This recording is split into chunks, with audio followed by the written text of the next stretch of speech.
Welcome everyone. আজকের ভিডিওতে আমরা আলোচনা করব মাধ্যমিক 2024 সালের এবিটিএ টেস্ট পেপারে জিওগ্রাফির 169 নম্বর সেটটি। এই পেজটিতে যে সমস্ত প্রশ্নগুলো রয়েছে সেগুলো বিস্তারিতভাবে উত্তর সহ আলোচনা করব। এর আগের ভিডিওগুলোতে আমরা বিভিন্ন পেজগুলো আলোচনা করেছি উত্তর সহ, এবং তাদের লিঙ্কগুলো ডেসক্রিপশন বক্সে দেওয়া রইল, সেখান থেকেও দেখতে পারেন। আমাদের চ্যানেলে নতুন হয়ে থাকলে অবশ্যই সাবস্ক্রাইব করে নোটিফিকেশন বেলটা অন রাখুন, কারণ আমরা প্রতিনিয়ত মাধ্যমিক এবং উচ্চ মাধ্যমিকের প্রতিটা বিষয়ের নোটস, পিডিএফ, সাজেশন এবং টেস্ট পেপার করিয়ে থাকি। তাহলে শুরু করা যাক 169 নম্বর পেজটি জিওগ্রাফির। প্রথম প্রশ্ন, যে প্রক্রিয়ায় ভূপৃষ্ঠের উচ্চতা বৃদ্ধি পায় তাকে বলা হয় আরোহণ প্রক্রিয়া। 2 নম্বর প্রশ্ন, সুন্দরবনে একটি নিমজ্জিত দ্বীপ হলো, সঠিক উত্তরটি হবে ঘোড়ামারা। 3 নম্বর প্রশ্ন, অ্যালবেডোর পরিমাণ সবথেকে বেশি হয়, সঠিক উত্তরটি হবে তুষার ক্ষেত্রে। 4 নম্বর প্রশ্ন, রকি পার্বত্য অঞ্চলে প্রবাহিত উষ্ণ বায়ুটি হলো, সঠিক উত্তর হবে চিনুক। পরের প্রশ্ন, পৃথিবী ও চাঁদের মধ্যে দূরত্ব সর্বাধিক হলে তাকে বলে অ্যাপোজি, এবং পৃথিবী আর চাঁদের মধ্যে দূরত্ব সবচেয়ে কম হলে তাকে বলা হয় পেরিজি। 6 নম্বর প্রশ্ন, ঋতু পরিবর্তনের ফলে যে সমুদ্র স্রোত তার প্রবাহের দিক পরিবর্তন করে তা হলো, সঠিক উত্তরটি হবে মৌসুমী স্রোত। মৌসুমী স্রোত ঋতু পরিবর্তনের সঙ্গে সঙ্গে তার দিক পরিবর্তন করে থাকে। 7 নম্বর প্রশ্ন, তেজস্ক্রিয় বর্জ্যের একটি উৎস হলো, সঠিক উত্তরটি হবে ইউরেনিয়াম। ইউরেনিয়াম ছাড়া আরও কয়েকটি তেজস্ক্রিয় বর্জ্য হলো থোরিয়াম, রেডিয়াম প্রভৃতি। পরের প্রশ্ন দেখি, আয়তন অনুসারে ভারতের বৃহত্তম রাজ্য হলো রাজস্থান, আর যদি বলে ক্ষুদ্রতম রাজ্য তাহলে সেটি হবে গোয়া।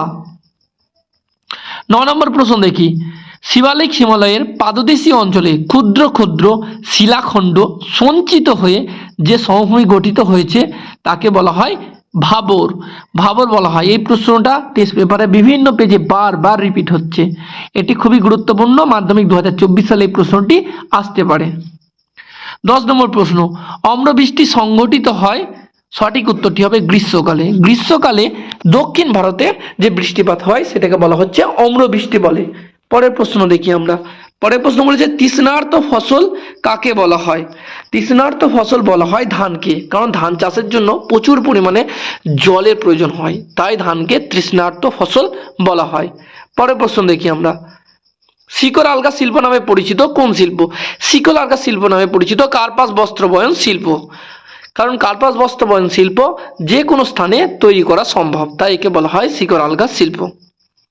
পরের প্রশ্ন দেখি, 2011 সালের আদমশুমারি অনুযায়ী ভারতের সর্বনিম্ন জনঘনত্ব রাজ্যটি হলো, সঠিক উত্তরটি হবে অরুণাচল প্রদেশ, কারণ অরুণাচল প্রদেশের জনঘনত্ব সবচেয়ে কম। এখানে জনঘনত্ব প্রতি বর্গ কিলোমিটারে মাত্র 17 জন। পরের প্রশ্ন দেখি, ভূবৈচিত্র্য সূচক মানচিত্রের মিলিয়ন সিটে অক্ষাংশগত দ্রাঘিমাগত বিস্তার, সঠিক উত্তরটি হবে 4 ডিগ্রি ইন্টু 4 ডিগ্রি।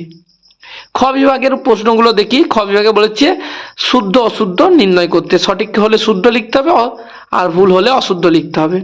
দেখি এখানে প্রশ্নগুলো কি কি দিয়েছে। মরুভূমিতে ব্যাঙের ছাতার মতো ভূমিরূপকে ইয়ারতাং বলে, এটি হবে ভুল, এটি হবে মিথ্যা, এটিকে হবে হচ্ছে, এটা অশুদ্ধ হবে, এখানে ভুল লেখা ফেলেছি, এখানে হবে অশুদ্ধ, কারণ ব্যাঙের ছাতার মতো ভূমিরূপকে বলা হয় গৌর বলা হয়। পরের প্রশ্ন দেখি, বায়ুমণ্ডলের যে স্তরে মেরুপ্রবাহ সৃষ্টি হয় তার নাম আয়নোস্ফিয়ার, এটি হবে শুদ্ধ, আয়নোস্ফিয়ারে মেরুপ্রবাহ সৃষ্টি হয়। পরের প্রশ্ন দেখি, মৌসুমী বায়ুর একটি সাময়িক বায়ুপ্রবাহের উদাহরণ, এটি হবে শুদ্ধ, মৌসুমী বায়ু একটি সাময়িক বায়ুপ্রবাহ। হিমপ্রাচীর বরাবর কুয়াশাচ্ছন্ন আবহাওয়া দেখা যায়, এটি হবে শুদ্ধ, কারণ হিমপ্রাচীর বরাবর সীমান্ত রেখায় প্রচুর কুয়াশা দেখা যায়। ফ্লাই অ্যাশ পাওয়া যায় পারমাণবিক কেন্দ্র থেকে, এটি হবে অশুদ্ধ, ফ্লাই অ্যাশ পাওয়া যায় তাপবিদ্যুৎ কেন্দ্রগুলো থেকে, যেখানে কয়লা পেট্রোলিয়াম পোড়ানো হয় সেখানে ফ্লাই অ্যাশ তৈরি হয়।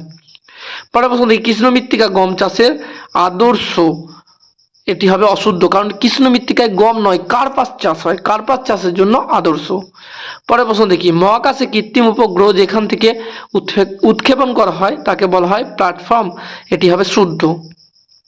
পরে প্রশ্ন দেখি উপযুক্ত শব্দ বসিয়ে শূন্যস্থান পূরণ করতে বলেছে, 6টি প্রশ্নের উত্তর দিতে হবে এখানে। প্রথম প্রশ্ন দেখি নদী বাঁকের উত্তাল অংশের সঞ্চয়কে বলা হয়, নদী বাঁকের উত্তাল অংশের সঞ্চয়কে বলা হয় বিন্দুবার। 2 নম্বর প্রশ্ন দেখি যে শীতল বাতাস পর্বতের ঢাল বেয়ে উপত্যকায় নেমে আসে তাকে বলা হয় ক্যাটাবেটিক বায়ু। 3 নম্বর প্রশ্ন দেখি এখানে কি বলেছে, জোয়ারের প্রাবল্য সর্বাধিক হয় কোন তিথিতে? জোয়ারের প্রাবল্য সর্বাধিক হয় হচ্ছে অমাবস্যা তিথিতে। তারপরে প্রশ্ন দেখি মেঘাচ্ছন্নতার হিসাব কোন এককে প্রকাশ করা হয়? মেঘাচ্ছন্নতার হিসাব অক্টাস এককে। নাক্স ভূমিকা, জুনিপার এই উদ্ভিদগুলো হলো পার্বত্য উদ্ভিদ। পরের প্রশ্ন দেখি কোন শহরকে ভারতের রুট বলা হয়? সঠিক উত্তরটি হবে দুর্গাপুরকে ভারতের রুট বলা হয়। পরের প্রশ্ন দেখি উপগ্রহ চিত্রের নির্দেশম একককে বলা হয় পিক্সেল। পরের প্রশ্ন দেখি এখানে বলেছে 6টি প্রশ্নের উত্তর দিতে 2-1 কথায়।